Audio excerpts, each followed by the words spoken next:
Hello, and welcome back. We're right here in the heart of tournament time once again.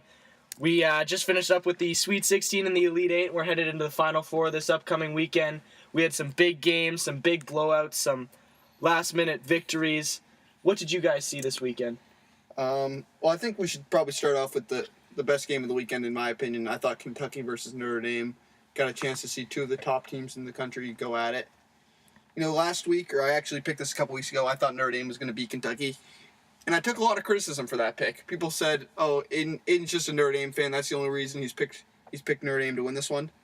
But I honestly think anyone who's watched Notre Dame play as much as I have this year believes that these were two evenly matched teams. I think Notre Dame has some really great players. I think when you look in the pick and roll situation, there's no better distributor of the basketball than Jaren Grant in the country. I think he's one of the top players in the country. He's going to make an immediate impact in the NBA. I thought what really became the issue for Notre Dame was their lack of depth.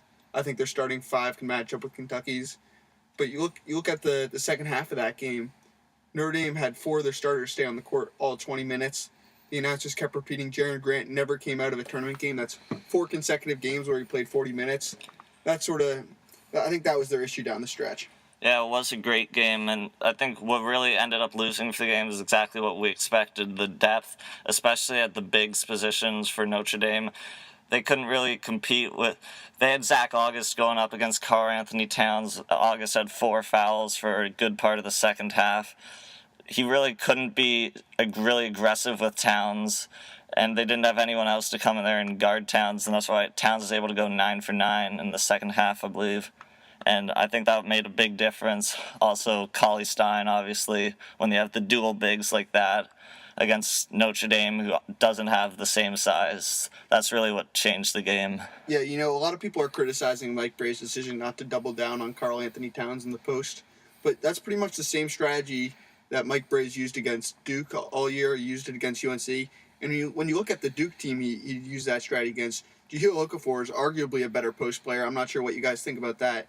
And they used that against Duke, and they went 2-1 against Duke this year. I think he decided to stick with his guns. And when you look at what happened, I think they doubled down on Towns twice, and both times he kicked it out. I know Lyles hit a 3, and Ulis hit a 3. And then the one time they went to a 2-3 zone, Booker hit a 3. So Kentucky was shooting the ball well. People say Kentucky's not a great three-point shooting team. They looked pretty good against Notre Dame.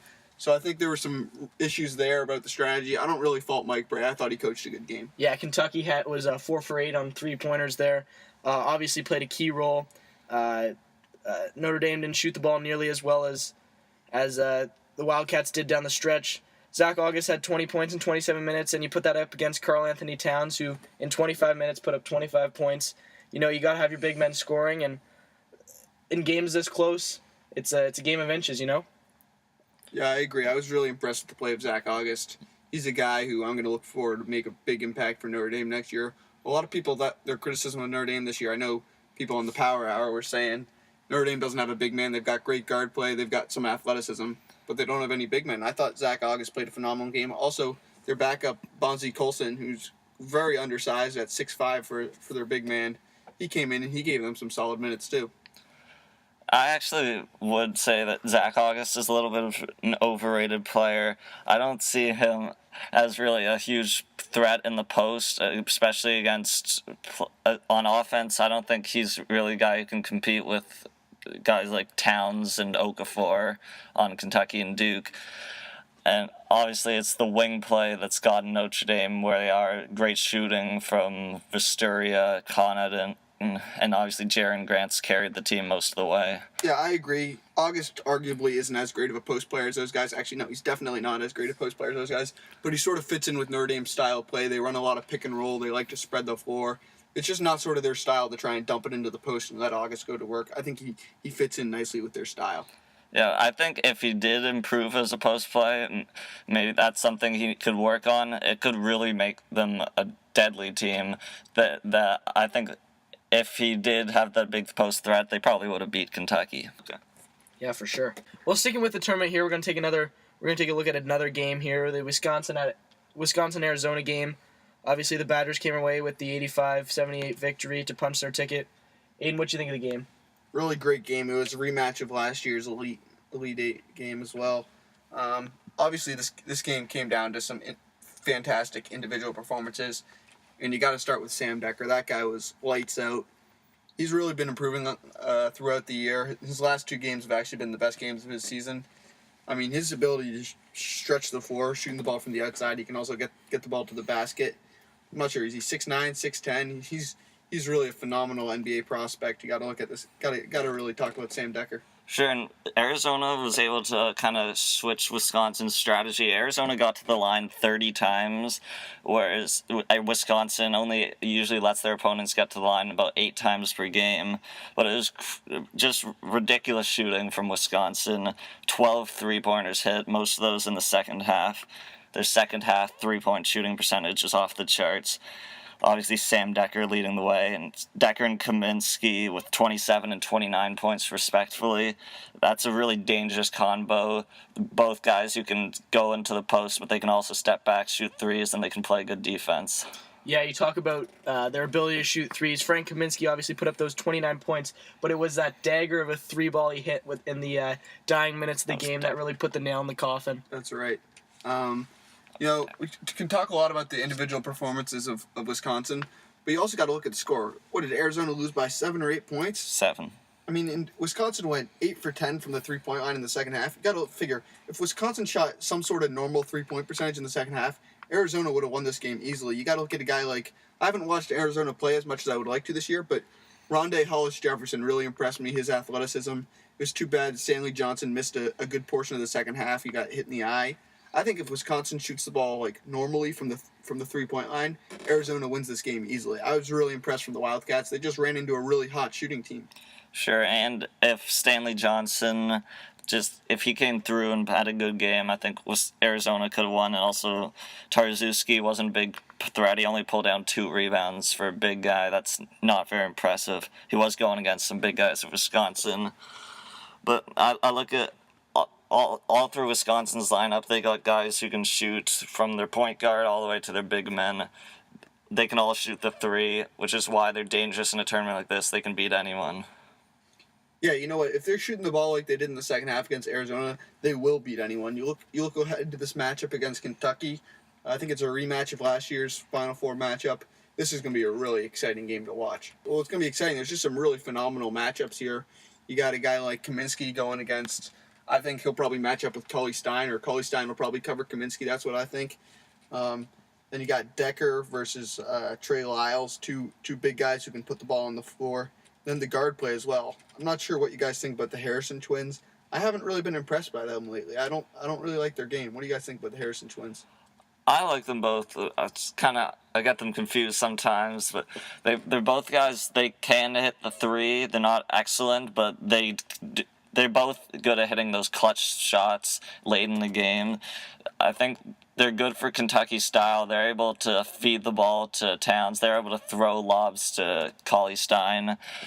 They're pretty good defensively. They do force some steals. I like their game. Yeah, you talk about the clutch aspect of the Harrison's game. Obviously, it was Andrew Harrison who drove the ball in and drew the foul against Notre Dame, and eventually made 2 free throws to ice it for the Wildcats and punch their ticket to the Final Four. I'm intrigued by this Kentucky-Wisconsin matchup. Interested to see how the size of the 2 teams are going to match up against one another. Obviously, Kentucky is known to have the most size and the most talent in the country, but it'll be interesting. Anything can happen in the tournament. As you said, Wisconsin just shot lights out from beyond the arc. If they can keep that trend up, they'll be tough to beat.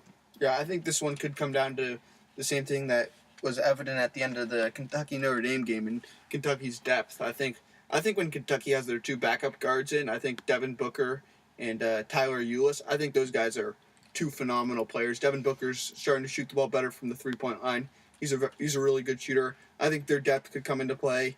As much as I hate to say this, I have Kentucky advancing to the finals. Look at the other side for the depth. Wisconsin does have a little bit of depth. Not great, especially not great at the guard positions. I think that's where it will be a difference between Kentucky. Obviously, Kentucky's got depth everywhere. Not really any weaknesses. But I think if they can come out and shoot anywhere near as well as they did last game against Arizona, I think they will get it done. So I'm going to take Wisconsin in this game. All right, let's move over to the other side here. We had the Spartans taking on that Louisville Cardinals team. Obviously, Michigan State came away with that 76-70 victory, trailing by 8 at the half. Great game in Syracuse, New York. Aiden, what did you think of it? Really, really exciting game to watch. I was impressed by the play of Travis Trice. There's an old saying in March that if you have good guard play, you always have a chance. It doesn't matter about your big men, and I think that's exactly what we're seeing with this Michigan State team. Travis Trice has begun to take over games. He's shooting the ball really well from the three-point line. Obviously, you look at a guy like Denzel Valentine as well. His ability to put the ball on the floor. He can also stretch the floor with his three. It's a dangerous Michigan State team. What do you guys think? Yeah, dangerous team with a dangerous coach. Obviously, Tom Izzo called some great plays. He called a great timeout at the end to freeze the Louisville free throw shooters that ended up forcing the game to overtime. But obviously, with Michigan State, it all starts with Travis Trice, arguably the best player in the country right now. He can do it all for Michigan State. He can go up amongst the big men on any team. He's not afraid to go in there. Brandon Dawson's really a big threat in the middle. He pulled down 11 rebounds against Louisville. Bryn Forbes played 33 minutes off the bench, picking up 14 points. Denzel Valentine's a pretty good shooter as well. They're a complete team, I think. Yeah, and as you alluded to, it's that guard play that Michigan State has that's so strong. They put up 59 in this game, that's just outstanding shooting. If you ask me, shot 39% from the beyond the arc. Just great guard play all around. Yeah, one thing you can always talk about with Tom Izzo's team come March is their toughness, their ability to get stops, get some rebounds when they need them. I really love watching these guys play. Maybe not as exciting as some of the other teams, but you can never count out Tom Izzo's team come March. I saw a statistic. I think he's made it to the Final Four 4 times as a 5 seed or above. His ability to just make runs in the tournament, it's really outstanding. Really fun team to watch. Yeah, let's talk about this Louisville team a little bit. We saw impressive play from Wayne Blackshear. He had all 4 of their threes and had 28 points in the game. Really an outstanding effort by him. Yeah, you know what? Louisville's a team that's really improved. Earlier in the year, everyone said about Louisville is that it's a team that just can't score. Sort of similar to Virginia, except they don't defend the ball as well. I was impressed with their ability to score in the tournament. I had them losing a lot earlier. They impressed me. I'm always impressed with the play of Montrezl Harrell. That guy's a freak athlete. I think he's declaring for the draft. I'm not really sure where I see him as an NBA player. Probably going to see him in the D League, but I was impressed with Louisville. I really like Montrezl Harrell too. I think he will get drafted. He'll probably be on an NBA bench this upcoming year, I think. Obviously, Wayne Blackshear carried Louisville in this game. To start with his free throw shooting, he's 12 for 12 from the line. He really came up big in tournament time. A lot of teams really stepped up their shooting. That's a place where Michigan State has had a lot of trouble this year, shooting those free throws. That could be a possible weakness for them coming up into the Final Four. They need to make sure they're hitting those clutch free throws down the end. All right, so we'll stay on the friendly side of the bracket and head down to the south here. We had that Duke versus Gonzaga matchup where the Blue Devils pulled off that 66-52 victory. Aiden, what did you think of that? You know what? I was really impressed by the play of Gonzaga. When you look at a guy who really impressed me was Domantas Sabonis. I can't really pronounce his name, but boy, can he play basketball. He's actually their backup. He comes off the bench for them. They started off with Karnowski. I was really impressed with him. I thought he did a good job defending Jahlil Okafor. He also cleaned up. I think he scored 9 or 10 points. Really impressed with his play. But ultimately, you just saw Duke, the more talented team, just the more physical team, and that's what they won. Yeah, Sabonis was good. Another guy for Gonzaga is Byron Wesley, senior transfer for Gonzaga. He's big for them all year. He didn't play great against Duke. He played decent, getting the 10 points. But I was really impressed with him all season. If you look at Duke, they're one of those other teams that doesn't really have a hole. It starts with Jahlil Okafor in the middle and moves to Justin Winslow, Quinn Cook, Tyus Jones. They got a lot of quality players. Hard to see them losing any games. Yeah, you know what? Going into the tournament, going into the season, really, a lot of talk about the Duke freshmen revolved around Jahlil Okafor and Tyus Jones, and obviously they've both played very well. But down the stretch, you got to look at a guy like Justice Winslow. Ever since Rashid Suleiman was dismissed from the program, I think he's averaging 17 points a game. He's really begun to take over. He's just so physical. If he can develop that jump shot of his, which he already is, we're already starting to see. but I think he scored 25 against Utah and then 16 against Gonzaga. He's really starting to play well. He's a guy that you're going to watch out for in the Final Four. The one problem I have with Duke is that their bench hasn't been great. Against Gonzaga, they didn't get any points from their bench. Emil Jefferson's a pretty good player off the bench. He did pull down 4 rebounds, but 0 bench points. Also, Marshall Plumlee is another guy who comes off the bench for them. That's something they really got. They didn't really need some help there. That's one problem they could have when they go up against Michigan State. I think a major difference in this game was Duke's aggressiveness on defense, forcing 13 Gonzaga turnovers compared to Duke only turning the ball over twice. I also look at shooting. We had Gonzaga shooting 20% from beyond the arc and 67% from the line, compared to Duke's 42% from three land and 85% from the line. So I think those two aspects played key roles in this Duke victory. Yeah, you know what? Don't get me wrong. I think Gonzaga is a great team, but I've said it all year. They just don't come from as strong a conference, and they're just not used to seeing this sort of athleticism on a daily basis. I think I was really impressed by the play of Duke. And when you look ahead to the Final Four, the South Regional took place in Houston, and they actually played it in a football stadium, which is the same sort of environment that we're going to see in the Final Four. That could give them an edge over some of the other teams that were playing in basketball arenas this past weekend. As we saw, a lot of people struggled to shoot in Houston, and that's sort of been a theme over the past couple of Final Fours. When you move into a football stadium, the shooting percentages drop considerably. So Duke got some practice in the game experience this past weekend in a football stadium.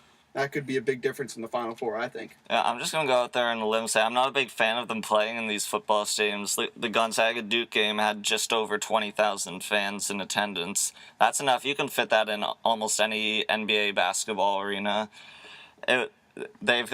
So I'm not sure why you change the surroundings. Obviously, the Final Four is going to pull in a lot bigger attendance.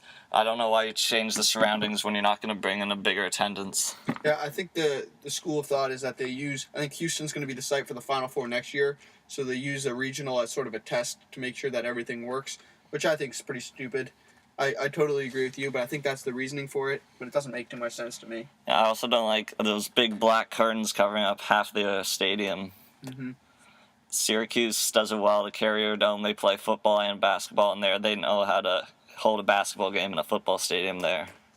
All right, so that brings us into the Final Four here. We've got Kentucky, Wisconsin, Michigan State, Duke. What are your predictions? I already touched on this earlier. I really hope Wisconsin advances to the finals, but I think Kentucky will ultimately. Too big, too strong, too athletic. I think Willie Cauley-Stein is going to be a big factor in that game. Yeah, I think it's hard to pick against Kentucky, but I'm going to go for it. I think Wisconsin, obviously the big guys who can step out and shoot the three. If they can shoot the three anywhere near as good as they did against Arizona, I think they should be able to beat Kentucky pretty handily. Right, it's all about being hot in the tournament. If that heat can carry over from that game against Arizona there, I think that Wisconsin will end up winning this one against Kentucky, actually. Duke, Michigan State. Duke, Michigan State. It's going to be an exciting game. I think it'll probably be a pretty low-scoring game. I give the advantage to Duke. They've got the more consistent post play. I love the play of Travis Trice, but I think eventually this, I don't want to call it luck, but Michigan State's run's going to come to an end in the Final Four, I think. I think Michigan State's been proving people wrong this whole tournament, and I think they're going to do it again against Duke. Travis Trice, I think, is going to lead them. I think he'll put up 20-plus points, and Denzel Valentine is a good shooter. He didn't shoot great in their last game, but I think if he comes out and gets a couple threes, I think that can make the difference. I got Michigan State in that one. You know, I had pretty much decided going into the tournament that whoever emerges from this East region is going to lose their first game in the Final Four. I just think when you stack up the 4 regions, the East region is just so much weaker than all the other regions. Villanova as a 1 seed, we all agree they were overrated. Virginia, the 2 seed, they can't score. The 3 seed, Oklahoma, I don't know. I know Kozix is a big fan of the Big 12, but I thought this East region was by far weaker than any other region. You look at Notre Dame out of the Midwest, maybe I'm a little biased, but I think if you put them in any other region, I have them going to the Final Four. I think there's no doubt that the East region was the weakest region. I don't think that makes much of a difference when Michigan State came out of the region looking really strong. I think they're going to continue it on in the Final Four. It's now no longer about the regions. It's about the individual teams. Yeah, I've been impressed with the play of Duke for most of the season. And I'm gonna have to take them in this game. But with that said, I wouldn't be surprised if we saw a Spartans victory here. But I'm gonna say Duke's gonna take this one. Yeah, you're never surprised if Tom Izzo's team comes out on top in March. They always come to play. And then you look ahead to the finals. Part of me really wants to see Duke play Kentucky, a rematch of a great game. Was it 30 years ago with Christian Laettner? I hate Christian Laettner. Love that guy. I think you look at Duke Kentucky. So many intriguing matchups. First of all, the coaching matchup: Mike Krzyzewski, John Calipari, two of the best coaches in college basketball. Then you look at the big men: Karl Towns taking on Jahlil Okafor. Really going to be exciting to watch. And then the guard play as well. I probably favor Duke when it comes to the guard play. I think it's going to be a great matchup. And you look at whoever plays better between the two big men could end up being the number 1 overall draft pick. I don't know what you guys think about that. Yeah, obviously Jahlil Okafor is the guy that's getting a lot of hype for the number 1 draft pick. He's still my pick right now. But when looking at the national championship game, I think whoever comes out of the Wisconsin-Kentucky game, I picked Wisconsin. Whichever of those teams comes out will be my pick to win the championship. Currently, I think it's Wisconsin is my pick to win the championship. But I think whoever comes out of that game, they're the two teams with a lot of skill and size. I think if you have Wisconsin advancing against Duke, it's going to be a rematch of a game we saw really early on in the year in Madison. And in that game, that was Duke's first game on the road all year, and Jahlil Okafor completely outplayed Frank Kaminsky in that one. I think if you have Duke, I think Wisconsin's a much easier matchup for Duke than Kentucky. That seems like a pretty obvious thing to say, but I think Duke is by far, they match up very well against Wisconsin. I really like Duke. Yeah, the only problem I have with Wisconsin is they do need Frank Kaminsky to cover the other team's big man. It'll be Karl Anthony Towns likely against Kentucky, and he could be up against Jahlil Okafor if that's the matchup for the championship game. I don't think he has the strength to compete with those guys. Obviously, he's got a bit more athleticism. He can handle the ball well, and he can shoot well. But that's the problem. I'm not sure he can defend those guys in the post. That's Wisconsin's problem. Yeah, so obviously the way my predictions have went, I have Wisconsin-Duke matching up in the final here. And I think I'm going to have to stick with the Blue Devils here. But once again, I would not be surprised with the Wisconsin victory. You know, one thing I do have to say is I feel as if whoever wins this any of these Final Four teams has a chance to win this national championship. And whichever of the 4 teams win it is a very skilled, very hot team. Yeah, I agree. All 4 of these teams come in with some momentum. I agree with you. I've got Duke cutting down the nets in Indianapolis. I think it's going to be a really fun Final Four to watch. Agreed. Sticking on the hardcore here, but we'll move on to the association, something we haven't talked about in quite some time now. Let's talk about the Toronto Raptors here in the 6. We've got them dropping to 44-30. They've been on a little bit of a cold streak as of late. Do you think these are serious concerns for the Raptors come playoff time? No. My simple answer is no, and I don't think so just because they've been without Kyle Lowry for a little while now. I was watching the press conference with Dwayne Casey after the game, and the question that was asked was, if this were a playoff game, would Kyle Lowry be in? And I was a little concerned with his answer. He said no, which leads me to think that it's a pretty serious back problem that Kyle Lowry's having. Not sure how many games the Raptors have remaining, 7 or 8, I think. 8. 8? We definitely need Kyle Lowry back here for the playoffs. If the season ended today, do you guys know who the Raptors would be matched up with? I'm not 100% sure. I believe they'd be in the 4th spot because they've clinched the Atlantic Division already. When I look at the Raptors, I think if Lowry's still hurt come playoff time, we got to rely on DeMar DeRozan. DeMar DeRozan has to continue to put up huge nights. He doesn't need to be good. He needs to be great for the Raptors. Obviously, he went off against the Rockets, 42 points and 11 rebounds. They're going to need 30-plus points from DeMar DeRozan if the Raptors want to win a playoff series. Yeah, just to answer your question there, and if the season did end today, the Raptors would be matched up against the Washington Wizards. Toronto's 3-0 against them this season. I don't know if you had anything to add to that. No, I think that's a pretty good matchup for the Raptors. I think it's going to come down to, I agree with Patrick, it's going to come down to the play of DeMar DeRozan. Hopefully they get Kyle Lowry back. He can spread the floor a little bit more. I've also liked the play of Grievous Vasquez lately. He's stepped in in the absence of Lowry. He's a guy who can really score the ball easily, distributes the ball very well. I'm sort of liking what I'm seeing from the Raptors despite the losses. Yeah, I don't think they should be worried because they do have a couple star players. Other people around the U.S. might not agree that Lowry and DeRozan are star players, but I think they are star players, and I think the bench is one of the best in the NBA for the Raptors. Patrick Patterson is a great player. I'm a huge Patrick Patterson fan. Obviously, you talked about Gravis Vasquez normally on the bench. He can come in and he can start, and he's a legit point guard for them. And yeah, Lou Williams, excellent shooter. Yeah, and you also got to look at a guy like Tyler Hansbrough. He comes in, gives them some solid, tough minutes. Love the way Hansbrough plays. Also, you look at Jonas Valanciunas. He had a career high 5 blocks last night. He's emerging into a real top quality rim protector.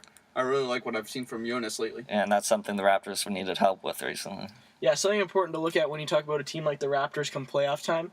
This is the only Toronto sports team that has any kind of success. So you know the city loves to rally behind them. They get plenty of support from their fans. You know, some people call these guys bandwagon fans. You know, I admit I kind of dropped on the We the North bandwagon last year. I am 100% a bandwagon jumper come Raptor playoff time. Right, exactly. It's something about a playoff deprived city that just leads to so much more support for this Raptors team. Yeah, and they've clinched the division, which means they've clinched home court advantage for the first round, which is going to be a big difference because the Raptors fans, they're going to come out, they're going to be loud. I think that's going to make a difference, especially if they play an inexperienced team like Washington. You know, the Raptors, if they're in the 4th seed, if they advance to the second round, you're going to see them take on the Hawks. I'm not sure if I like that matchup too much for the Raptors. I think I like that matchup for the Raptors better than I like Raptors versus Cavs. I think the Raptors can compete with the Hawks a lot better than they could with the Cavs or the Bulls. That's true, actually. I agree. So I think the Raptors should be okay with that 4th seed, not necessarily moving up to the 3rd. I think they should be comfortable with where they are. All right, so that brings us into quick picks. I know it's everybody's favorite portion of the show. We've got a pretty tight race here. Patrick has a 2-game lead above Aiden. Aiden's 1 game up on myself. We've got 3 great games to pick this week. Let's start on the ice, where we've got a home game for the Toronto Maple Leafs. The Leafs will be visiting Buffalo. Aiden, who you got in that one? Yeah, that's right. I think the Leafs can expect the Sabres fans to be out there cheering for the Leafs on, when is it? Wednesday night. On Wednesday night. It's going to be a fun game to watch. No, it's not. But I got the Leafs. Yeah, the battle of the bottom dwellers. I'm not sure if either team's really going to try in this one. I think the Leafs pull it out. Buffalo is just a terrible hockey team. I think the Leafs can beat them at this point. Yeah, I wouldn't be surprised with a few, own goals in this one, if you know what I'm saying. I'm going to have to take Toronto in this one, though. So that brings us over to the hard court, where we've got the Los Angeles Clippers taking on the Portland Trailblazers. And who you got there? I like the Trailblazers in this one. You got to talk about a guy like Damian Lillard. He's got the ability to take over a game. I got the Blazers. I love the Trailblazers as a team that can compete come playoff time, but in this game I'm going to go with the Clippers. Chris Paul, Blake Griffin, DeAndre Jordan. I think they're going to do a good job on the road. Portland's fantastic at home, but I'm gonna go with the Clippers in this one. A great team there. So we're gonna continue the trend of picking college baseball games this week. We're gonna look at the USC visiting Arizona game. And who you got there? As a fan, I refuse to root for USC, so I got Arizona in this one. Bear down. All right, I like USC in this one. You guys doubted them back at the Dodger Stadium Classic. USC now ranked 8th in the country. Have won a lot of Pac-12 series recently. Jeremy Martinez is one of the best players in the country. Young catcher. I like USC in this game. Yeah, I'm not really sure why when we do these quick picks we don't pick series, because baseball is such an unpredictable game. On any given day, you want to do that? Anybody can beat anybody. Want to change it to the series right now? Sure, let's make it the series. Oh, well, that completely changes my pick. Changes your pick? Okay. No, I'm sticking with Arizona. All right. And I'll stick with USC. All right, and I'm going to stick with USC in this one. They are one of the top teams in the country. I'd say they're top two in the Pac-12. Great team. I really don't see them losing more than 1 game to this Wildcat team. Well, that brings us to the end of our show here, but we'd like to remind you too. Feel free to follow us on Twitter, Instagram, 3Mike Sports. It's the number 3, not the letters. Ask us questions using the hashtag Ask3MikeSports. Also, make sure you tune in next week. Remember, we do this every Tuesday. Don't forget about us. Make sure you tune in next week. We'll talk about the Final Four. We'll have a recap of that. We'll get into a few other things like NBA. If you're like a lot of people out there and you ordered a T-shirt and haven't picked it up yet, we really appreciate it. Shame on you. We'd really appreciate it if you paid and picked it up. The money's going towards a good cause. We'd like to thank you for tuning in, and until next time, Stay up, Three Mikes Nation.